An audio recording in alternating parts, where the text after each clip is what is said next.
Poetry seriously, क्योंकि ऐसा कहा जाता है कि 25 साल तक हर आदमी पोएट्री लिखता है, तो अगर 25 साल के बाद लिखता रहे तो इसका मतलब वो poet very serious about it. तो आपने कभी ये सोचा?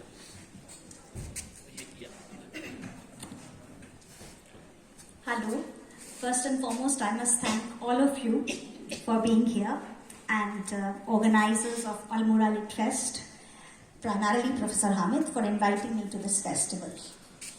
You see, I've grown up with rhymes like all children, other normal children. So when I was small, I used to read rhymes and grew up with rhymes, and I wrote a couple of rhymes. I think you are nice because you eat rice, things like that. And then as I grew up, I was writing, but I kept a diary and I kept it with me. I never showed it to anyone. Then a couple of poems were published in school magazines, and then I was in England for my PhD. And at that time, there was a Northern England poetry competition. This was way back in 1990 or so. So I sent a couple of my poems, and William Scannell and Debjani Chatterjee were judges of that particular competition. Surprisingly, both my poems were selected and were published in the anthology. And that is the first time that I was invited to Lancaster Literature Festival, and so I went there. And that's how the journey began. Then when I came back, at that time, Kamala Das was poetry editor of Femina. So I sent a couple of my poems to her, and within 3 months, those poems were there in Femina. And me in gratification.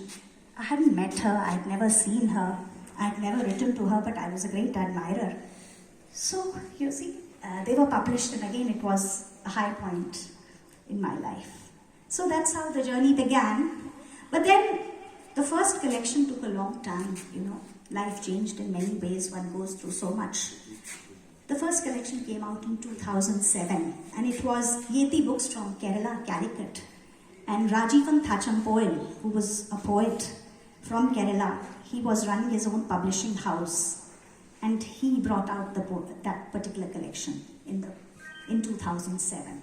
So that's how the journey began. Professor Niyal, the very act of publishing means that you want to reach out to the reader. अगर हम छाप रहे हैं, इसका मतलब हम चाहते हैं लोग पढ़ें। तो ये आपने डिसीजन कब लिया कि आप चाहती हैं कि लोग पढ़ें, और उसका रिएक्शन भी हम चाहते हैं? थोड़ा सा ये इंसान में होता है कि कुछ तारीफ करते कोई, यार हमने भी लिखी है किताब, तो ये एक कॉमन ह्यूमन फीलिंग है, फीलिंग ही कहेंगे उसे। लेकिन अगर हम पब्लिश कर रहे हैं, इसका मतलब हम लोगों के पास जाना चाहते हैं, हम चाहते हैं कि हमारे विचार, हमारी कविता लोग पढ़ें। So when did you think that this should happen, and what was the response to your earlier collections of poetry? मेरे पास आपका तीसरा है। जी। You see, the very fact that you write, आप लिखते हैं, तो जब आप कलम उठाते हैं तो कहीं ना कहीं ये बात आपके जहन में रहती है कि कोई सुने, कोई पढ़े। बिल्कुल। आप अदरवाइज लिखेंगे ही नहीं। You always write because you have this desire to be heard, and there's a great connect between writing and speaking and hearing. The art of listening is an art which is gradually disappearing. There's too much of talk everywhere. But I think that as a poet, अंदर ये जज्बा होता है कि कुछ ऐसा लिखा जाए जो कि पढ़ा भी जाए। तो रिस्पॉन्स की जहाँ तक आप बात कर रहे हैं, किसका रिस्पॉन्स? इतनी बड़ी सृष्टि है, हमने किस तरीके से सृष्टि को देख करके रिस्पॉन्ड किया है। मुझे सोक्रेटिस की बात याद आती है, जब उन्होंने कहा था कि the only thing I know is that I know nothing. हमारा अस्तित्व ही क्या है इस विशाल संसार में।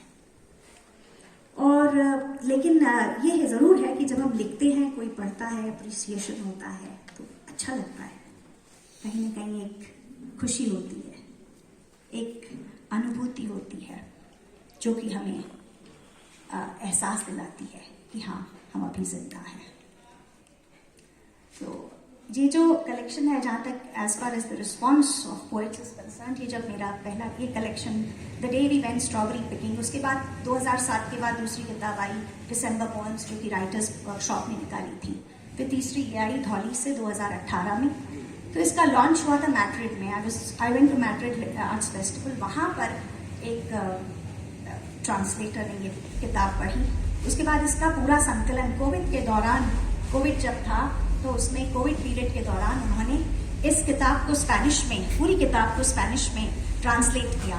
तो आई थिंक मेरे लिए ये मेरे एक बहुत बड़ी अपने आप में एक उपलब्धि है। तो ये this is also a response. Indian perspective में देखें तो अंग्रेजी कविता की रीडरशिप बहुत लिमिटेड है हिंदुस्तान। बाहर है आपकी पोइट्री ट्रांसलेट हुई अदर लैंग्वेजेस में, आपको बाहर भी अप्रिसिएशन मिला, लेकिन ये एक समस्या है अंग्रेजी में लिखने वालों की, मैं भी अंग्रेजी में लिखता हूँ, कि यहाँ रीडरशिप कम है, क्रिटिक्स ज्यादा है, कवि बहुत है। Bombay group of poets, Delhi group of poets, Calcutta group of poets, लेकिन वो अपना करते रहते हैं, बड़े एक्सक्लूसिव ग्रुप्स हैं ना, आप इसमें एंट्री ले नहीं सकते। हिंदी में भी है, लेकिन क्योंकि अंग्रेजी के कवि कम है तो इसलिए उस ग्रुप में बड़ी मुश्किल से एंट्री मिलती है, और आपकी पोएम्स जो हैं, आप एज अ पोएट रिकॉग्नाइज आसानी से नहीं होते। तो इस पे आपका क्या कहना है? इस पे मैं आपका एक्सपीरियंस क्या? I think I would differ a bit in the sense that over the years the number of anthologies has gone up in a big way. Like there are anthologies across the country. Yes, you are right that there is a Bombay School of Poets and there is a Delhi School of Poets and there is a Kolkata School of Poets. And as far as I am concerned, I see myself as a poet who belongs to the backwaters of UP. That is Lucknow से हैं भाई। तो लखनऊ का एक जमाने में अपना एक खास वो हुआ करता था स्कूल ऑफ पोइट्री, अब तो नहीं है। और प्लस ये यूपी और पता नहीं उत्तरांचल का क्या हाल है कि हम लोगों का आपस में जो है मुफस्सिल टाउन, हाँ मुफस्सिल टाउन्स भी है, और एक एनकरेज करने का और पोइट्री को वो क्या कहते हैं ना, प्रोत्साहन की एक कमी है एक दूसरे के लिए, कहीं ना कहीं रास थोड़ा सा रहता है। छोटी छोटी, खैर ये इतना मायने नहीं रखता, लेकिन नहीं, जहां तक अंग्रेजी एंथोलॉजीज का सवाल है, अब तो बहुत इतनी एंथोलॉजीज निकल रही हैं और जगह जगह से पब्लिशिंग हाउसेस हो गए हैं कि मुझे तो ये कई बार ये लगता है कि कवि ज्यादा हो गए हैं, पढ़ने वाले बहुत कम हैं। ये कविता का हाल तो है कि there are more people who are writing poetry than who are reading poetry, but then good poetry survives and it doesn't need any school. And you write, ultimately, who do you write for? You write for yourself, you write for your inner satisfaction. And if it's a voice that has to be heard, it will be heard. There's no one can stop you. No doubt about that. I have read this collection of Professor Niyal. I would just read out, it's a poem of 2 lines. Desire. Love trickled down her spine. I am all wet, his voice chimed. क्या बात, एक शेर की तरह है बिल्कुल। तो ये आप, मैं चाह रहा था कि आप अपनी कुछ एक कविता जो है उसके माध्यम से बताएं कि आपकी मेजर थीमेटिक कंसर्न्स क्या है। What are your major thematic चाहे तो कंसर्न्स? हिंदी वाली कविता पढ़े जी, चाहे तो हिंदी वाली कविता पढ़े। हिंदी भी पहले अंग्रेजी फिर हिंदी। वो हिंदी पे अभी मैंने सवाल शुरू नहीं किया। हिंदी पे ये बातें हो गई परसों से कि अब न वो जज्बात न लफ्जों की बारात, इस शहर में कोई है जो जिंदगी की बात करे। The title of this poem is The Taste of Tongue. This tongue of yours is tart and pickle. Have you not an iota of molasses that stick like a gum and erode the sourish taste of tamarind forever? I am no doubt the taste of tamarind.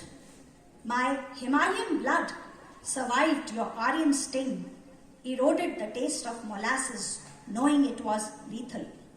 She had seen her mother confront those wicked troops, face inert, eyes glued to the weapons hidden inside their blighted bellies.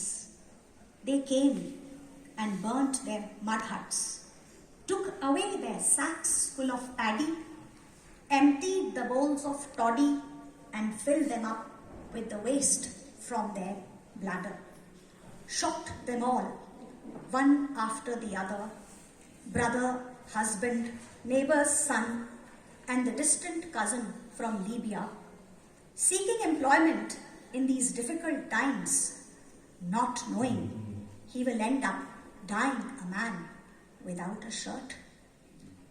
Today, his mother too does not know he has left this earth without a burial. It is the hungry wolves who stepped out in rage and tore his flesh before the feast. Today, she shares with me is what she saw when she was 9 or maybe 11. My mother, ageless, with all her strokes, asked me to fear no man, taught me to keep the size of chapatis small and crisp and serve them with chutney. Let there be enough for all, be a good host. No one should walk out hungry from this earth. Athithi Devo Bhav, guest is our Lord. Some guests overstayed, ransacked our homes, entered dreams, consumed our nights, and left us dry. They searched for sweetness everywhere. She opened her skirts and showed us where she stored all that honey and how it turned rancid, but she held on to it. They came again and sucked all the honey, the color of gold, even from our bones. They came again and tore our alphabets and beat us when we sang our mother's lullaby. They came again and grasped our pens and made us write that we will burn in hell, pelted with stones circled in fire, unless we seek repentance for our sins. Our lost souls will breathe in cycles of despair. Ovaries gone, ruptured cervix, broken tongue, lost scripts, raised rituals, cursed nails as oblique breasts. Our unwholesome seeds will never bloom. Only daughters survive. Now we are left with the taste of tamarind, tart, and pickle. Thank you.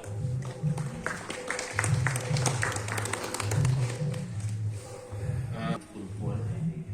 And what I could gather from a reading of your poems that you talk about loss, you talk about the ending of relationships, you talk about the end of love. और फराज साहब का एक बड़ा अच्छा शेर है इसमें, end of,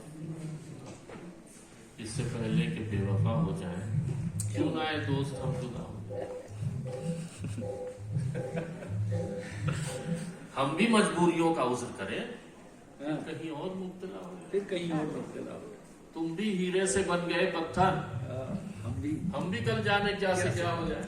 तो अब आपकी हिंदी की, आपने कब डिसाइड किया, आपकी 3 कविता संग्रह अंग्रेजी में आए हैं, तो आपने ये कब डिसाइड किया कि आप हिंदी में लिखेंगे? देखिए, डिसाइड और उसको रिसीव कैसे हुई? हिंदी में भी बड़ा मुश्किल है अंदर एंट्री करना। इसका भी मजेदार वाकया ये है कि अब लोग पूछते हैं हिंदी में कैसे लिखते हैं। भाई, हिंदी तो आपकी आत्मा है। अंग्रेजी, English for me is my living, is for my living, you know.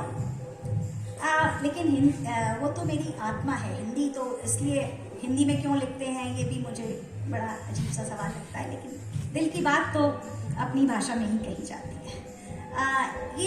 ये भी मजेदार किस्सा था कि उस समय लखनऊ में, ये भी 92-94 के समय की बात है, उस समय डाक द्वारा एक जगह थी, वहां पर दंगे हुए थे काफी। तो उस दौरान मैंने उस पर एक कविता लिखी थी। तो वो कविता मैंने उत्तर प्रदेश मैगजीन, जिसके कि लीलाधर जुगुड़ी जी संपादक थे, तो उनको भेजी थी।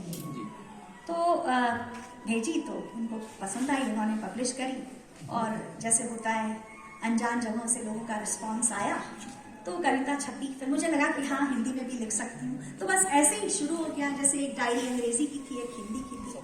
तो फिर अल्टीमेटली बस लिखना चलता रहा। छपे ना छपे, भेजा नहीं, कभी इतना ज्यादा सोचा नहीं कि भेजें। इतनी व्यस्तताएं हैं, कवि सिर्फ एक कवि तो नहीं होता, उसके कितने रोल्स होते हैं जीवन में, समाज में। तो बस चलता रहा ये सिलसिला। मैंने कुछ कविताएं आपकी पढ़ी, मुझे कुछ दिन पहले आपने भेजी थी, बहुत शुक्रिया। और मुझे इसमें लगा, पता नहीं मैं हो सकता गलत कह रहा हूँ, कि जय अंग्रेजी की जो रिदम्स हैं, फ्री वर्स, वो आपकी इन कविताओं में मिलती, क्योंकि आप बेसिकली अंग्रेजी में लिखती हैं। जी जी। और इसकी रिदम्स मुझे अंग्रेजी की दिखी उसमें। अच्छा। मैंने भी कोशिश की और सबने कहा ये क्या तुम अटाइस्टाइन लिख रहे हो फालतू का। तो एक दो कविताएं मैंने फाड़ फेंक दिया, मेरे पास उसका रिकॉर्ड तक नहीं, क्योंकि वो बिल्कुल अंग्रेजी पोइट्री की तरह लिखी होती है। इसमें भी मुझे लगा कि आपकी कुछ रिदम्स जो है वो इंग्लिश पोइट्री की हैं, जो स्टैंजा स्ट्रक्चर है, लगा मुझे। अब आई डोंट नो, तो आप कुछ इसमें जरा एक कविता थी। तो इस कविता का शीर्षक है तुम कहाँ नहीं हो। हवाओं में, आसमान के तारों में, काष्ठ की अग्नि में, धरती के अलाव में, पहाड़ों की गूंज में, पेड़ों की तरुणाई में, पत्तों की रौनाई में तुम कहाँ नहीं हो। अम्मा के प्यार में, पापा की हंसी में, भाई के लाड़ में, बुआ की नजर में, बेटे के उल्लास में, पति के अधिकार में, दोस्तों के इजहार में, गुरु के विश्वास में तुम कहाँ नहीं हो। चोर की दृष्टि में, साधु की सृष्टि में, साहूकार की मुट्ठी में, गरीब की चुप्पी में, मजदूर की पीठ में, कवि की कल्पना में, रोगी की पीड़ा में, डॉक्टर की दवा में तुम कहाँ नहीं हो। शेर की गर्जना में, कौवे की भत्सना में, कुत्ते की भौंक में, कोयल की कूक में, बिल्ली की म्याऊं में, तोते की टाय में, गीदड़ की भक्की में, उल्लू की झपकी में तुम कहाँ नहीं। मिट्टी की खुशबू में, पानी की सीलन में, जनवरी की सर्दी में, जून की गर्मी में, इतवार की छुट्टी में, सोमवार की दौड़ में, दोपहर के काज में, रात की नींद में तुम कहाँ नहीं। हिंदुओं की गीता में, ईसाइयों की बाइबल में, मुस्लिम की नमाज में, सिखों की अरदास में, चालीसा की चौपाई में, खयाम की रुबाई में, गायत्री के मंत्र में, नानक के ग्रंथ में तुम कहाँ नहीं। राधा की शान में, द्रौपदी की आन में, मीरा के गान में, रुक्मिणी के जहान में, सुदामा के पथ में, अर्जुन के रथ में, गुरु के ज्ञान में, भक्तों के प्यार में तुम कहाँ नहीं हो। है कोई जगह तुम जहां नहीं हो, तुम हो ही हो, तुम ही तो हो। और मैं बहुत हिंदी कविता पढ़ी नहीं मैंने बहुत ज्यादा, लेकिन आपकी कविता तो अच्छी लगी। और क्या मैंने कुछ जो बोला क्या सही है कि आपकी कुछ हिंदी के और इंग्लिश के रिदम्स और होते हैं? इसमें मैं जो मेरी टाइटल पोएम थी सईदा के घर, अगर आप इजाजत दें तो मैं इसको पढ़ना चाहूंगी। ये भी काफी पहले लिखी थी। सईदा के घर तंदूर पर सिकी रोटियां मैं रोज खाती प्याज और भुने आलू के साथ। मैं और सईदा मेरी सहेली, हम जाते गलियों से होते हुए बाजार की सर्द सब्जी मंडी की ओर। अम्मा बेचती फूलों से लदी टोकरी और बड़ी अम्मी के पास होते चने कुरमुरे। सईदा और मैं रोज सुनते बाबू की पान वाली गली से कितने ही बदबख्त चेहरों की हंसी। दुपट्टे को मुंह में रख खुद की हंसी रोकना कितना मुश्किल होता था उस वक्त। सिगरेट का धुआं, पान की पीक, कीचड़ से सनी सड़कें। मैं और सईदा सबसे बेखबर बजाते मेहंदी और गाते टप्पे दिन दिन की ताल पर। कितना मजा आता था। फिर एक रोज बाजार का शोर गली तक पहुंचा और भीड़ भरी आंधी सईदा के अब्बा को चाकू से चाक कर गई। सईदा की अम्मी रोती रही, चीखती रही। सईदा गुमसुम देखती रही वो सब, और हम सब, मैं, अम्मा, बाबा गुल्लू के साथ और अपने दड़बों में बंद सुनते रहे शोर भीड़ का, सुनते रहे चिल्लाना सईदा की अम्मी का। कल के बाद आज रोशनी के साथ दूर गांव से आया सईदा का मामा। और जाते देखा अम्मी को सईदा के साथ, जाते समय रोई सईदा, रोई मैं भी, रोई बड़ी अम्मा, रोई अम्मा। आज के बाद न तंदूर पर सिकी रोटियां, न मेहंदी रचे हाथ, न दिन दिन की ताल पर टप्पे। अम्मा कहती हैं सर पर दुपट्टा ओढ़कर चलो, आदमी जात का कोई भरोसा नहीं।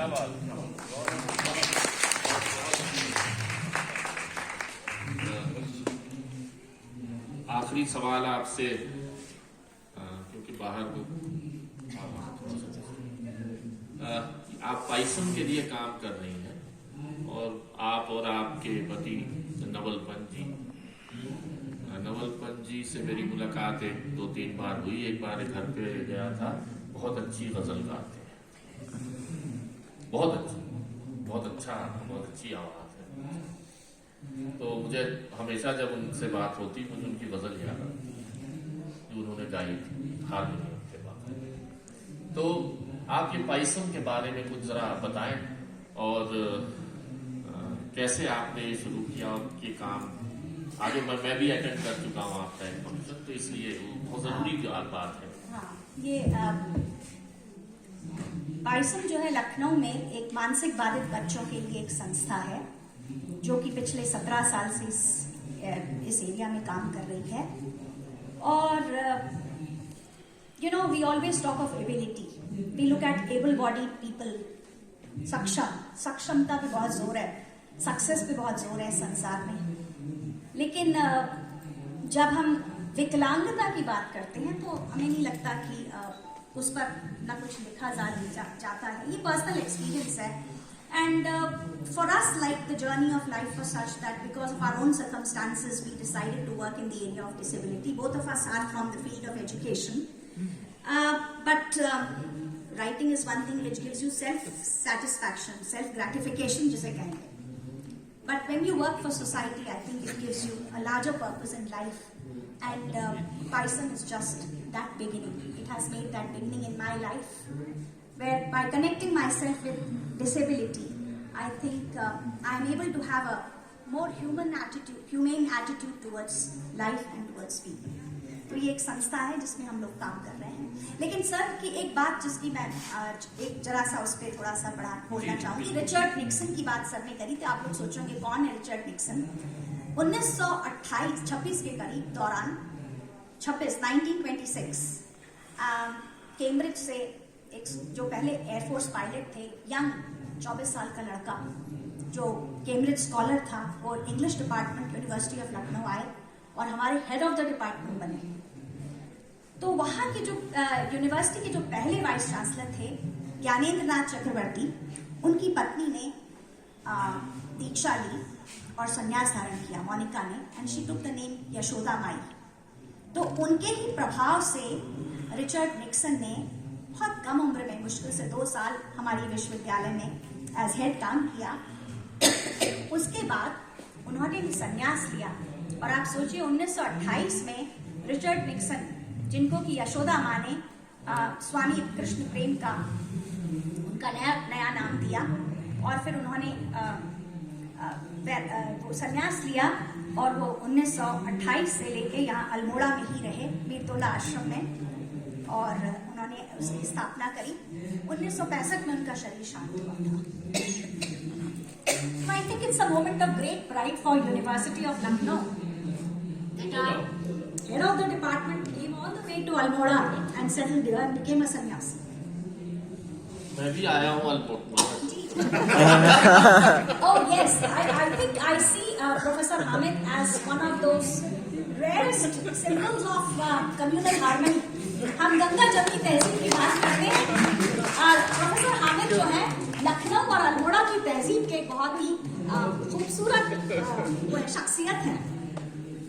हम लोग काफी समय हो गया है और निकिता इशारे कर रही है, और इससे पहले कि खत्म करें, एक ये सूचना आपको दे दूं कि 1 बजे हो सकता है 10-15 मिनट इधर उधर हो जाए, एक सेशन है जिसमें मैं एज एन इंग्लिश पोएट, तो मैं बहुत एनवी सब में हूँ, तो हम भी चाहते हैं कि आप लोग इसमें भी शिरकत कर लें, कुछ मुझे एज अ पोएट भी सुन लें। और एक गुजारिश प्रोफेसर श्रवण शर्मा और प्रोफेसर रानू नियाल से है कि मेरा जो 5वां पोइट्री कलेक्शन है द अल्केमी ऑफ एजिंग, वो 2021 में छपा जब सेकेंड वेव कोविड की बहुत जबरदस्त थी। तो उसका सिर्फ ऑनलाइन विमोचन हुआ और उसमें प्रोफेसर जीजेवी प्रसाद जो जेएनयू के हैं उन्होंने उसका विमोचन किया ऑनलाइन, और प्रोफेसर सारंगी थे कलकत्ता से, तो इन दोनों लोगों ने उसका ज्वाइंटली किया। चीफ गेस्ट प्रोफेसर प्रसाद थे। अब मैं चाहता हूं कि ऑफलाइन हमारे ये दो बहुत ही एमिनेंट लोग हैं, उनके हाथों इसका विमोचन फोटो खींच लीजिएगा, फोटो खींच